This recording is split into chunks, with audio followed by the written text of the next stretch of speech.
Hi, welcome back to the Baswed Biology channel. Myself, Dr. Faisal. Please subscribe the channel, give likes, give comments, and press the bell icon. Today, we are going to focus on a human nervous system. As we know that human nervous system is made up of a central nervous system, peripheral nervous system, and autonomic nervous system. जिसमें हमने already central nervous system को start कर चुका हुआ है. Central nervous system is made up of the two components, one is the brain and second is the spinal cord. हमने इससे पहले का एक वीडियो नर्वस सिस्टम में जिसमें ब्रेन का स्ट्रक्चर फंक्शन पढ़ चुके हैं. आप अगर वो वीडियो नहीं देखा है तो इस वीडियो के डिस्क्रिप्शन बॉक्स में उसकी लिंक है, आप देख लीजिए. आज हम इस वीडियो में सिर्फ देखने वाले स्पाइनल कॉर्ड के ऊपर फोकस करेंगे. The spinal cord as well as the brain central nervous system को लोकेट किया गया है in a mid dorsal line, बिल्कुल बीचों बीच रखा जाता है डॉर्सल पोजीशन पर. ये दोनों को प्रोटेक्ट किया गया है दो कंपोनेंट से. एक होता है बोनी हार्ड कवरिंग, यहां पर है द वर्टिब्री.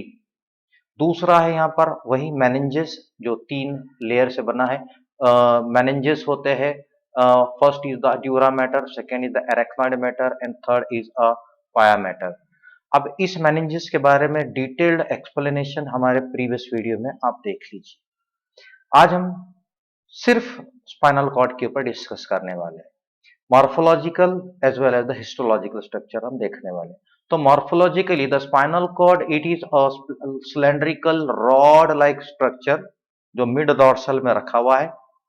इसकी टोटल लेंथ होती है, यानी मेडुला ऑब्लोंगेटा खत्म होने के बाद से तो एंड तक टोटल लेंथ होती है इसकी 42 सेंटीमीटर से 45 सेंटीमीटर इसकी लेंथ है. अगर इसकी ब्रॉड को थिकनेस को अगर देखा गया तो ये होता है ऑलमोस्ट 2.0 सेंटीमीटर से 2.5 सेंटीमीटर, 2.5 सेंटीमीटर तक होता है.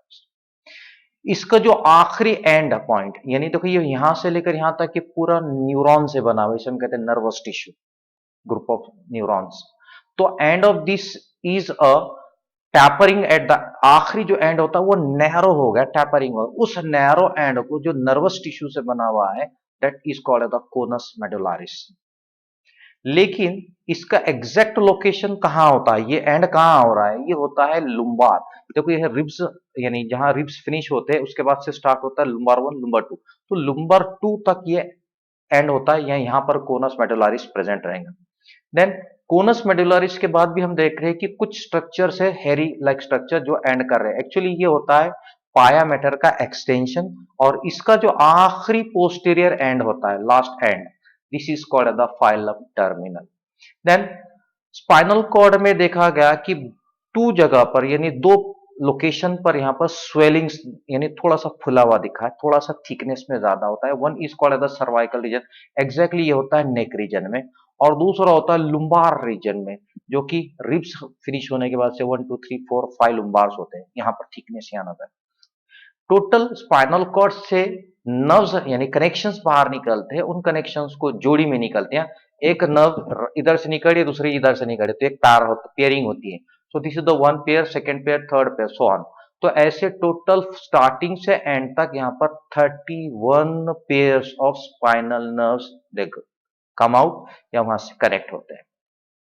लेकिन इन 31 पेयर्स में से देखा गया कि सर्वाइकल रीजन जहां पर स्वेलिंग हमको दिख रही है और लुम्बार रीजन हमको जहां स्वेलिंग दिख रही है, वहां बहुत ज्यादा कॉन्सेंट्रेटेड नर्व्स दिखे, या वहां से निकलते बहुत कम जगह में ज्यादा कनेक्ट है, इसलिए वो रीजन हमको स्वलन दिख रहा है. ये दोनों रीजन के अलावा और कोनस मेडुलस यानी एंड पॉइंट जो नर्वस एंड होता है, वहां पर भी बहुत ज्यादा concentrated nerves are located. Then conus medullaris के बाद हमने देखे कि कुछ हेयर लाइक स्ट्रक्चर एंड हो रहा है और एक बंच लाइक फॉर्मेशन होता है, बंच ऑफ नर्व्स होता है. इट एपियर्स बिल्कुल जैसे कि एक हॉर्स का टेल होता है, दुम. Okay, it looks like the horse tail, इसलिए इसका नाम रखा गया कॉडा इक्वीना. कॉडा कहते हैं टेल को, और इक्वीना एक जूलॉजिकल साइंटिफिक नेम है हॉर्स का. So that's why it is called cauda equina. ये हम देख रहे हैं कि ब्रैकेट के अंदर बॉक्स में जो आपको दिख रहा है ये structure, these are the horse tail like structure, जो कि यहाँ पर कॉडा इक्वीना कहा जाएगा.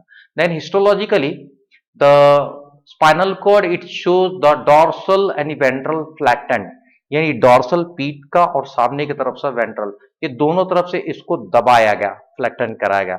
दबाने के साथ साथ it has the two fissures, आप यहां देखेंगे थोड़ा सा अंदर दबा हुआ है और यहां पर उससे थोड़ा ज्यादा अंदर को डीप गया है, तो एक शैलो फिशर है और एक डीप फिशर है। Then centrally there is presence of one space cavity, जिसे कैनाल कहा गया, central canal.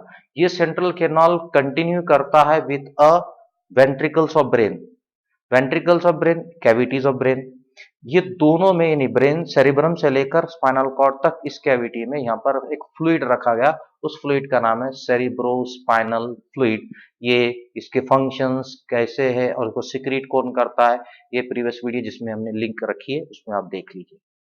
Then spinal cord जो ऊपर और नीचे का जो फिशर्स है, शैलो एंड डीप, डॉर्सल और वेंट्रल में जो फिशर है, ये इतने भी डीप नहीं है कि ये पूरे स्पाइनल कॉर्ड को दो टुकड़ों में डिवाइड कर सके, so that they are not completely. लेकिन इन दोनों की वजह से एक राइट साइड का लोकेशन होगा और दूसरा राइट लेफ्ट साइड का, इसलिए हम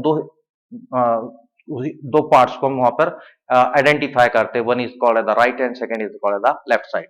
देन सेंटर में यानी सेंट्रल कैनाल के सराउंडिंग में कुछ ग्रे मैटर यानी non myelinated parts of neuron they are present, they are grey in appearance, इसलिए इसको ग्रे मैटर कहा जाता है।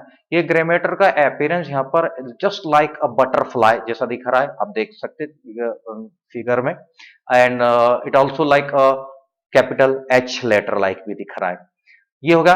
उसके बाहर जितना भी है ग्रे छोड़कर जितना रहेगा ये होता है व्हाइट मैटर। ओके, अब ये ग्रे मैटर और ये व्हाइट मैटर को जब देखा गया तो ये राइट और लेफ्ट की वजह से यहां पर ये डिवाइड किया गया into the horns and columns. Grey matter का डिवीजन किया गया है हॉर्न्स में, देखिए यहां पर आपको पॉइंटर से दिखा रहे हैं, this one is the horn, second horn, this is next and next and this, ऐसे टोटल 6 हॉर्न्स यहां पर बनते हैं। ये है डॉर्सल हॉर्न के 2, वेंट्रल के 2 4 और ये है लेटरल वाले 2 6, ये 6 हॉर्न्स यहां बनते हैं ग्रे मैटर में। वैसे ही व्हाइट मैटर भी डिवाइड हुआ है 6 कॉलम्स में या 6 फ्यूनिकुलाई के अंदर। ये 6 फ्यूनिकुलाई जैसे कि ये डॉर्सल का 1, डॉर्सल का 2, वेंट्रल का 3, वेंट्रल का 4, लेटरल 5, लेटरल 6, ऐसे टोटल यहाँ पर 6 फ्यूनिकुलाई या 6 कॉलम्स भी हम डिवाइड दिखते हैं इसके स्पाइनल कॉर्ड के अंदर। देन वहीं हम देखते हैं कि ये डॉर्सल हॉर्न और वेंट्रल हॉर्न ये कंटिन्यू होते हैं और they get connected and continued into the root, एक रूट बन रहा है, उस रूट को कहते हैं, अगर डॉर्सल वाला कंटिन्यू कर रहा है तो उसको कहते हैं डॉर्सल रूट, देखो ये डॉर्सल ये डॉर्सल, वेंट्रल वाला कंटिन्यू कर रहा है इसको कहते हैं वेंट्रल रूट, दोनों भी वेंट्रल रूट कंटिन्यू कर रहे हैं। देन ये कनेक्ट होते हैं, आप कंटिन्यू तो हो रहे हैं लेकिन कनेक्ट होते हैं, कनेक्ट होकर जाते हैं to the dorsal root ganglion से, ये दिख रहा है अंदर आपको, जहां ये थोड़ा सा मोटा फुला हुआ दिख रहा है, स्वलन दिख रहा है, एक्चुअली अंदर आपको ब्लू कलर का एक न्यूरॉन दिख रहा है, ये ऐसा, ये न्यूरॉन होता है सेंसरी न्यूरॉन। जनरली ये एक ही पोल से बना है इसलिए इसे यूनिपोलार न्यूरॉन कहा गया, और मल्टीपोलार भी होता है, बट यहाँ पर आपको नीट के लिए याद रखना है कि डॉर्सल रूट गैंग्लियन में सिर्फ यूनिपोलार न्यूरॉन होता है और ये सेंसरी इन फंक्शन, यानी इसका कनेक्शन सेंसरी ऑर्गन से लगाया जाता है, ये सेंसरी इंपल्सेस को लेकर आने का काम करता है। Okay, this is here. Then इसके बाद सेकेंड न्यूरॉन, ये अगर सेंसरी न्यूरॉन लेकर आ रहा है, मैसेज आ रहा है सेंसेशन का, आप सेंसेशन का मैसेज कैसा होता है, एक तो टंग पर सेंसेशन ऑफ टेस्ट, या तो स्मेल का सेंसेशन ऑफ स्मेल, या सेंसेशन ऑफ आवाज साउंड का होता है, सेंसेशन ऑफ लाइट का होता है, और टच प्रेशर्स या कोल्ड या हॉट, ये जो रहेंगे ये सारे सेंसेशन स्किन के ऊपर से लेकर जाते हैं, ये सारे मैसेज को लेकर जाने का कनेक्शन यहां से होता है। लेकिन वो मैसेज जो आया सेंसरी मैसेज, वो किस चीज का है उसको इंटरप्रेट करना, एनालाइज करना, ये होता है बीच वाला न्यूरॉन, जिसे कहते हैं एसोसिएटेड न्यूरॉन या इंटरमीडिएट न्यूरॉन कहते हैं।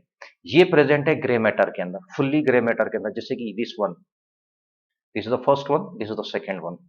ओके, बाद में ये जो इंटरमीडिएट न्यूरॉन है, ये इंटरमीडिएट न्यूरॉन उस इम्पल्स को इंटरप्रेट करता है, एनालाइज करता है, उसी के अकॉर्डिंगली एक रिस्पॉन्स जनरेट करता है। रिस्पॉन्स आएगा ग्लैंड को या मसल्स को। ग्लैंड सिक्रीट करेंगे, मसल्स मूवमेंट करेंगे। तो यहां पर ये ऑर्डर जो बन गया, उसको जवाब को लेकर जाने का काम दूसरा न्यूरॉन करता है, उसे कहते हैं motor neuron. See this one is the sensory neuron. ये इसने इम्पल्स को एनालाइज, इंटरप्रेट, एनालाइज किया और ये मैसेज को रिस्पॉन्स किया, रिस्पॉन्स को लेकर जाता है ये फाइनली जाकर कनेक्ट होता है इफेक्टर्स को, एक तो मसल नहीं तो ग्लैंड्स को। देन स्पाइनल कॉर्ड के जो लेटरल साइड है, अब ये होगा dorsal root and ventral root, लेकिन लेटरल के जो हॉर्न्स हैं, ये लेटरल हॉर्न्स कनेक्ट करते हैं ऑटोनोमिक नर्वस सिस्टम, जिसको हम लास्ट में देखने वाले हैं, क्योंकि अभी हम सेंट्रल नर्वस सिस्टम पर ही डिस्कस कर रहे हैं। तो ये ऑटोनोमिक नर्वस सिस्टम को जाकर कनेक्ट करते हैं और इसके अंदर के जो नर्व्स एंडिंग्स है, वो नर्व एंडिंग यहां से तो कोई एग्जिट है नहीं, तो ये कंटिन्यू करते हैं और वेंट्रल रूट से कनेक्ट होकर बाहर निकलते हैं। ये इनका यहां से कनेक्शन आउट हो रहा है। देन व्हाइट मैटर, यानी हम फ्यूनिकल्स की बात कर रहे हैं। व्हाइट मैटर्स यहां पर जो होते हैं, ये व्हाइट होने की वजह क्या है, व्हाइट क्यों दिख रहे हैं? क्योंकि यहां पर जो प्रेजेंट होते हैं ऐसे न्यूरॉन्स जिसके एक्सॉन के ऊपर मैलिन और फैटी टिश्यू रैप करा होता है, ये व्हाइट अपीयरेंस इसकी वजह से दिखते हैं, इसलिए उनको कहा बंडल्स ऑफ मैलिनेटेड नर्व फाइबर्स। ये बंडल्स ऑफ नर्व फाइबर्स में जब देखा गया तो यहां पर और यहां पर जो 6 कॉलम्स हैं, 6 कॉलम्स में से कुछ कॉलम्स असेंडिंग का काम कर रहे हैं, कुछ मैसेज ऊपर लेकर जाने का काम कर रहे हैं, और कुछ जो है तो डिसेंडिंग का काम कर रहे हैं, मैसेज नीचे लेकर जा रहे हैं। ऊपर जो मैसेज जा रहा है वो होता है सेंसरी मैसेज, यानी सेंस ऑर्गन से कनेक्टेड होता है, और कोई इंपल्स को ऊपर लेकर जाना। ऊपर जाने के बाद जो कंट्रोलिंग यूनिट है, ब्रेन या सेरिब्रम या उसका जो भी फंक्शनल एरिया है, वहां से उसको इंटरप्रेट, एनालाइज और रिस्पॉन्स जनरेट कर कर उसका जवाब लेकर जाने वाला होता है डिसेंडिंग। ये जाता है इफेक्टर ऑर्गन्स को, मोटार इंपल्स होता है। तो लोकेशन एग्जैक्टली अगर हम देखते तो डॉर्सल साइड में, ये वाला डॉर्सल साइड में सारे के सारे असेंडिंग यानी सेंसरी इंपल्स को लेकर जाने वाले होते हैं। ये लेकर जाते हैं स्पाइनल कॉर्ड से ब्रेन तक, इनका काम है स्पाइनल कॉर्ड से ऊपर लेकर जाना। लेकिन लेटरल साइड में और नीचे के लेटरल में और वेंट्रल में, दोनों जगह पर यहां पर ऊपर से नीचे लेकर आते हैं, कंडक्ट करते हैं, जिन्हें कहते हैं डिसेंडिंग ट्रैक, और ये लेकर आते हैं मोटार इंपल्स को। जवाब होता है उस इंपल्स के हिसाब से एक्शन करना होता है। So this is the ascending and descending tracks located in white matter. Now let's see the functions of a spinal cord. ये पूरे स्पाइनल कॉर्ड में डिफरेंट फंक्शंस है, तो सबसे मेन फंक्शन इसका है, they control the all reflex actions. Reflex action किसे कहते हैं? The action which is involuntary, quick, autonomous, generated by a central nervous system. किसी भी रिस्पॉन्स को, किसी भी स्टिमुलस को रिस्पॉन्स दिया जाता, इतना फास्ट, इतना क्विक होता है कि आपको समझता नहीं कि आपने वो मूवमेंट कर चुके। Okay, this type of the action are called the reflex action, पूरे ये कंट्रोल करता है। देन एक ऐसा पाथवे जहां पर स्पाइनल कॉर्ड से होते हुए कई मैसेजेस सेरिब्रम को जाते हैं, सेरिबेलम को जाते हैं, ऊपर से नीचे आते हैं। So it is one of the pathway of conduction of sensory, ऊपर जा रहा और नीचे आ रहा, तो मोटार इंपल्सेस को लेकर from end to the brain करेगा। Then it is the very important, जिसकी वजह से कई कनेक्शंस दिए जा रहे हैं अलग अलग बॉडी के पार्ट्स को। So this is a very important part of a central nervous system called the spinal cord. So this is all about the spinal cord here. So thank you very much for watching the video.